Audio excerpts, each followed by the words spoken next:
custard cream နဲ့ slide cheese ကိုတုံးပြီးတော့ကျွန်တော်တို့ custard toast လေးလုပ်ကြရအောင်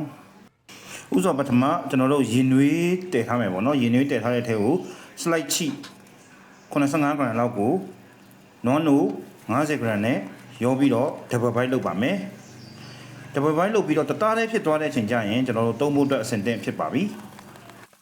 အတင်းပြင်ထားပြီးတာ toast bread เนาะ slide bread ကိုယူမယ် custard cream လေးကိုကျွန်တော်တို့